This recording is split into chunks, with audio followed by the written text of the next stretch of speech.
mi tampi na YouTube pen bang chi downloading chi ong dong zel thaya hi manina tuni YouTube download dan ting tom khat ki kom ni ma na Internet Explorer hong di china to panina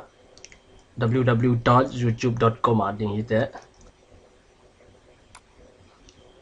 to na ki chang ina na la dei pen khat jong ding ite la dei pen na mu chang ina hong di china to na la dei pen na hon chang ina hi tenga YouTube achi na mu ni to YouTube achi na mai liana KISS keys adila enter na me ki chang ina tem khat nga kin idanina warning ong pa le run chi mekin to run na me ki chang ina por khat te na flash video player na nei ke le na download ma sakul ding hi ai chang ya to download ma san video converter jong na download ku ding hi ayang ina video converter pen khat chung free hi ya to khat ki chang ina le ku li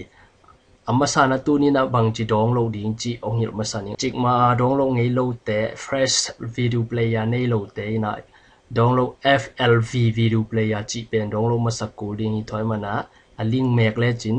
tenga free video player chi di ya download now chi ong so chana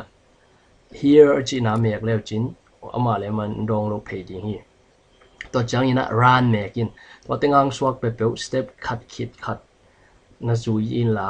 finish achi dong na mekin ken nei kin kai chang ina tu ni download lo de hi to khit chang ina itenga server achi na pam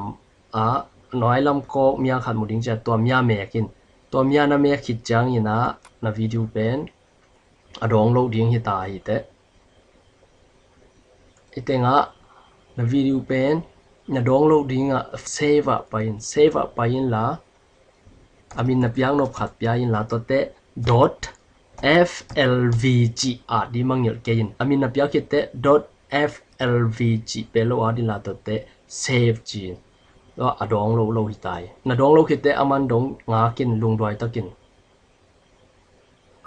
na hon no pa nai ke close mekin tu na Internet Explorer den chang na hon som le minimize in la non som non ke hakin to le dena i download pen Windows 7 jang ten libraries pa in la to panina na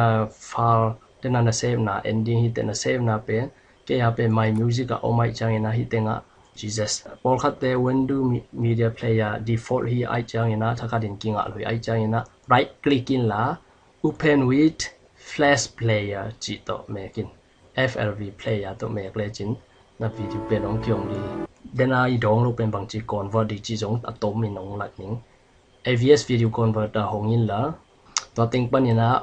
na file dei pen dena la pen browsing na browse my library my music om dia Jesus hi video pen mp4 hi te output file name atom na